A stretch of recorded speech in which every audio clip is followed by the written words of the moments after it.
हो जाइए भाई, पीछे को जाओ जरा से। बड़ा चिल्ला रहे हैं उस पे बैठ के, थोड़ा सा ऐसे रख। बड़ा चिल्लावे है, उद्धव आजा, बात करूंगा, आजा उद्धव, तेरे सामने बाहर बैठा हूँ, आजा।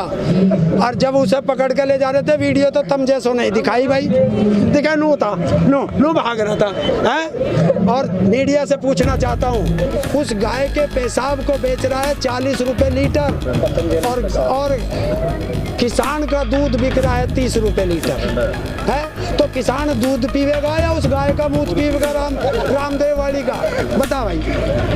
मैंने पहले भी कहा है और फिर कह रहा हूँ, दुनिया में दो सबसे बड़े झूठे पैदा हुए हैं। एक है ट्रंप, उसको तो अमेरिका ने लात मार के भगा दिया, अभी 20 जनवरी को चला जाएगा है। और एक हमारे यहाँ है, ट्रंप 27 झूठ डेली बोलता है, तब उसकी रोटी हजम होती है। और हमारे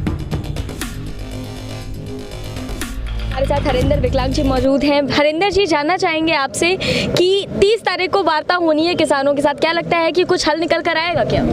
अभी नहीं निकलेगा, अभी तो और लड़ना पड़ेगा।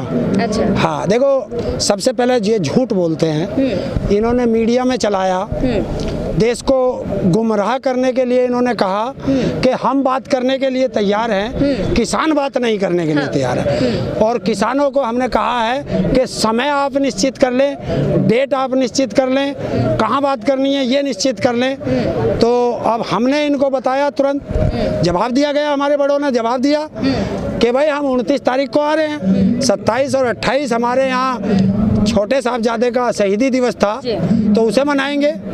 और 29 तारीख को आप बात कर लें, 11 बजे आ रहे हैं। तो हमने दे दिया इन्हें, 4 दिन पहले इन्हें समय दे दिया। लेकिन फिर वही कि अपनी बात हमें बड़ी करनी है। क्यों? क्योंकि हमें अपनी बात बड़ी रखनी है, किसानों को नीचा दिखाना है। तो 29 तारीख नहीं, 30 तारीख को किया और 2 बजे किया। अच्छा। और हमसे कह रहे थे कि तुमने कल की तारीख रख लेते, तो ऐसा देखा इनका, तो ये है इनका। अच्छा, एक बात बताइए, जिस तरह से मीडिया दिखा रही है कि भैया ये असली किसान नहीं है, कोई कह रहा है खालिस्तानी है, क्यों कह रहे हैं लोग ऐसा? अब एक बात तो बताओ, अगर तुमने मेरे से पैसे ले रखे तो तुम मेरी बात कहोगी या किसी और की कहोगे? नौकर तो तुम मेरे, और बात करोगे अडानी अंबानी की, कैसे चलेगा? अब ये जो बड़ा मीडिया है, पैसे तो अपने फुप्पा से ले रखे हैं, तो चाचा की बात कैसे करेंगे? पैसे ले रखे उनसे। अच्छा, मीडिया पैसा ले लिया है? और कौन सा है जो बिना पैसे के? अरे ये जो सुभाष चंद्र बैठा है, जो उसमें बैठा है संसद राज्यसभा में, राज्यसभा में 100 करोड़ दे के बना था राज्यसभा का मेंबर। अच्छा, कैसे पता है आपको? क्या आपको कैसे पता? कौन सी क्वालिटी है? भागने वाला था देश से, पढ़े लिखे हम कोई अनपढ़ थोड़ा ही है। अच्छा। भागने वाला था। लेकिन बीजेपी के नेता तो कह रहे हैं भैया किसान अनपढ़ है, समझ ही नहीं पा रहे बिल्कुल। तो एक काम करें, खुला चैलेंज, जौन सा इनका पढ़ा लिखा, सबसे ज्यादा पढ़ा लिखा मंत्री हो, आओ ना हमारे सामने और खुले मंच पे इधर इनके सारे मंत्री बैठ जाए, जौन से ये कौन सी कहाँ इंग्लैंड पिंगलैंड कहाँ पढ़ गए, क्योंकि हिंदुस्तान की यूनिवर्सिटी तो इन्हें पढ़ाई नहीं। और फिर आगे बैठे ना वहाँ, और इनके हमारे अनपढ़ बाबा बैठ जाएंगे जो हमने चुन रखे। अच्छा। और बराबर में मीडिया और पूरा देश देखेगा, दुनिया देखेगा, लाइव टेलीकास्ट चलेगा। अच्छा। अगर इन्होंने हमारे बाबाओं के जवाब दे दिए तो हम नकली। अच्छा। और वरना इन्होंने जवाब नहीं दिए तो ये देशद्रोही। अच्छा। हमारा सीधा चैलेंज है, हम नहीं बकसते। चंगा जी देख, सारे चंगे हैं, कोई से कोरोना हुआ, कोरोना उनका हुआ, हमारे ना हुआ, तो सब चंगा सी।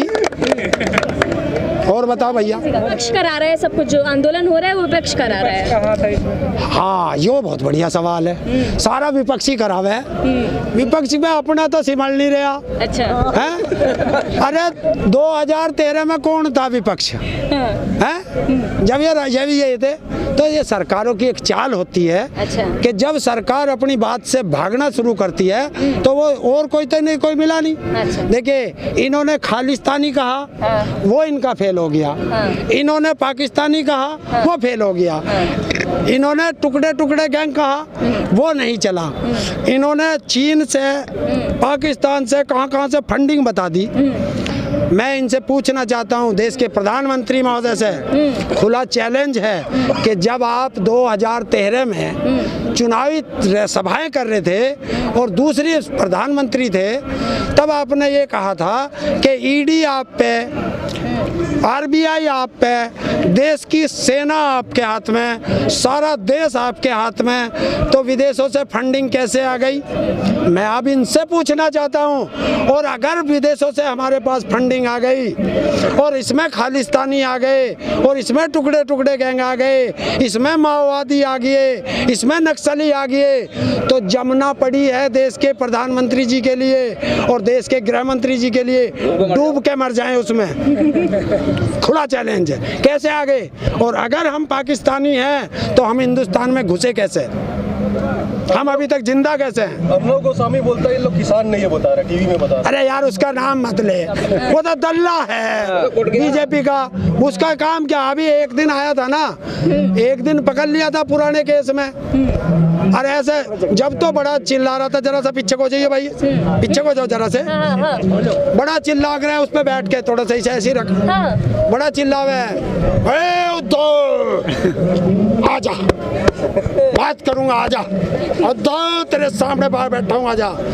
और जब उसे पकड़ के ले जा रहे थे, वीडियो तो तम जैसो नहीं दिखाई भाई, दिखा नू था, नू भाग रहा था है। और मीडिया से पूछना चाहता हूँ, एक अपराधी, अगर मेरे ऊपर कोई अपराध है और पुलिस मुझे पकड़ के ले जा रही है, तो क्या देश खतरे में आ जाएगा? है वो क्या बोलते हैं उसे, एक और शब्द था उसमें, नहीं, लोकतंत्र खतरे में है। अर्नब के पकड़ते ही लोकतंत्र खतरे में आ जाता है। क्यों भैया? एक जो है अपराधी जेल चला जा, लोकतंत्र जब तो खतरे में आ जाएगा।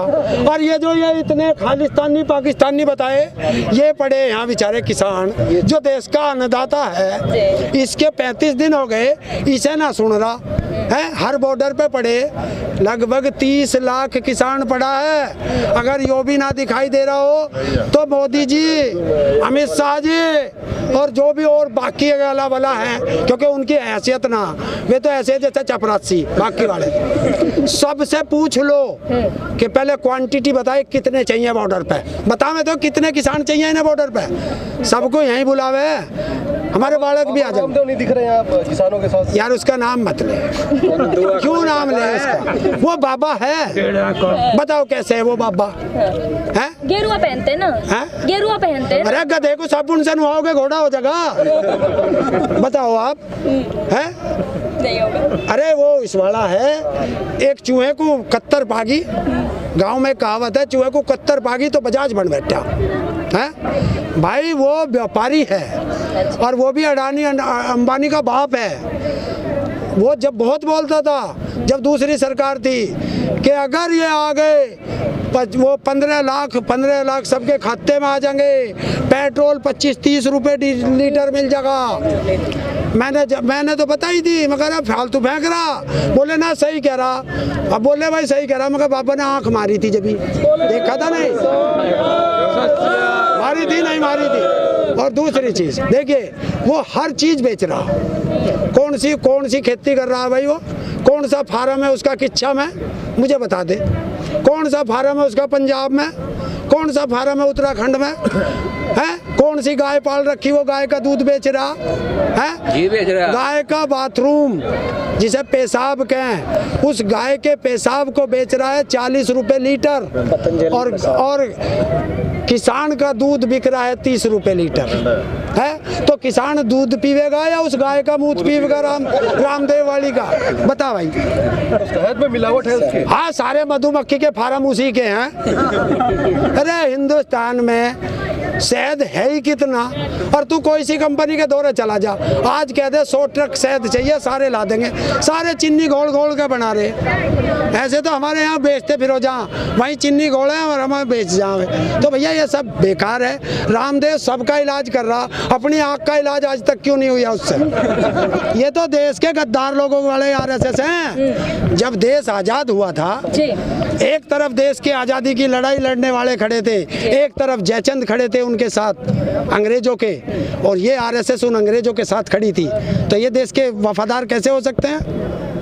ये जयचंद हैं, इनका देश की आज़ादी में कोई योगदान नहीं था और आज किसानों के साथ नहीं खड़े हो पा रहे, इसलिए ये जयचंद हैं आज भी।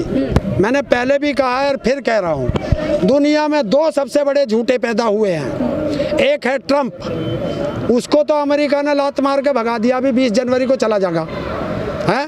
और एक हमारे यहाँ है, ट्रंप 27 झूठ डेली बोलता है तब उसकी रोटी हजम होती है।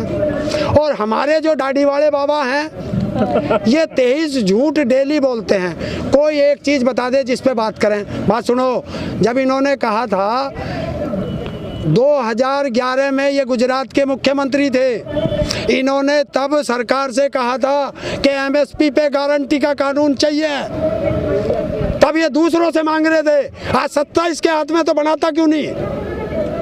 पता चलेगा ना सच्चाई और झूठ का। कितने दिन जियोगे या कितने दिन मैं जीऊंगा? इतने लोगों की बद्दुआ लेके कितने दिन जियोगे? अरे जो संविधान के अनुसार है कानून उसे पास करे। क्यों किसी का दलाल बनना चाहते हो? क्यों दो आदमियों के हाथ में? जैसे आज मैं बता देता हूँ बेटे आज आपको भी बताता हूँ, जब हमारे देश में ईस्ट इंडिया कंपनी आई थी, वो राज करने नहीं आई थी, वो हमारे देश में व्यापार करने आई थी। और व्यापार करते करते हमें गुलाम बना दिया, हमें 200 साल तक उनसे लड़ना पड़ा। हमारे कितने बुजुर्गों ने शहादत दी, जलियांवाला बाग बना। आज जाके देखिए वहाँ से गोलियों के निशान कैसे बने हुए हैं। और ऐसे ही इन दो कंपनियों को हमारे यहाँ ईस्ट इंडिया कंपनी की शुरुआत कर रहे हैं। और मोदी जी तो मर जाएंगे, आज नहीं तो कल मरेंगे, सबको मरना है, मुझे भी मरना है, लेकिन हमारी आने वाली नस्ल सारी गुलाम हो जाएगी। ये चाहते हैं और हमें चाहते हैं कि ये खेती ना करें, क्योंकि इन नेताओं को एक ही चीज़ पसंद है कि हमारा फटा हुआ पजामा हो, हमारे पैर में चप्पल ना हो, हम ऐसे ठिठुरते रहें। वो किसान मानते हैं ये। अगर हमारे ये कहते हैं कि ये तो सारे ऐसो आराम करते हैं, सूट बूट वाले किसान हैं कहते हैं। हाँ, तो अब एक इनसे ये पूछिए, अभी कल परसों की एक खबर है, एक किसान पंजाब का, उसकी 2 बेटी हैं और उन्होंने उसकी शादी है अमेरिका में करी है एनआरआई से, और वो किसान वहाँ धरने पे बैठा हुआ है और उसने अपनी बेटियों को नहीं बताया कि मैं यहाँ धरने पे बैठा हूँ। किसी मीडिया वाले ने उनको दिखा दिया, उनको अमेरिका में पता चला कि मेरे पिताजी यहाँ धरने पे बैठे हैं। वहाँ से 10 लाख रुपए के गर्म कपड़े उन्होंने भेजे और वो वहाँ बटे। और जब उससे पूछा भाई तू तो यहाँ धरने पे है, ये कहाँ से आए? तब उसने बताया कि मेरी बेटी हैं। और उन बेटियों ने क्या कहा कि पापा आप अपनी ज़मीन के लिए लड़ रहे हैं और इसी ज़मीन की वजह से आज मैं एनआरआई से भी आई हूँ, और कुछ और चाहिए तो मैं भेज दूंगी। तो इनको ये दर्द होता है कि हमारी बेटी भी वहीं उसमें ज़मीन में बढ़ी रहे, कोई बेटी हमारी आगे ना चली जाए, कोई बेटा हमारा आगे ना चला जाए। अरे कनाडा में मिनी हिंदुस्तान बोला जाता है, ये वहीं जाके लड़ते हैं। सरकार को सद्बुद्धि दे भगवान।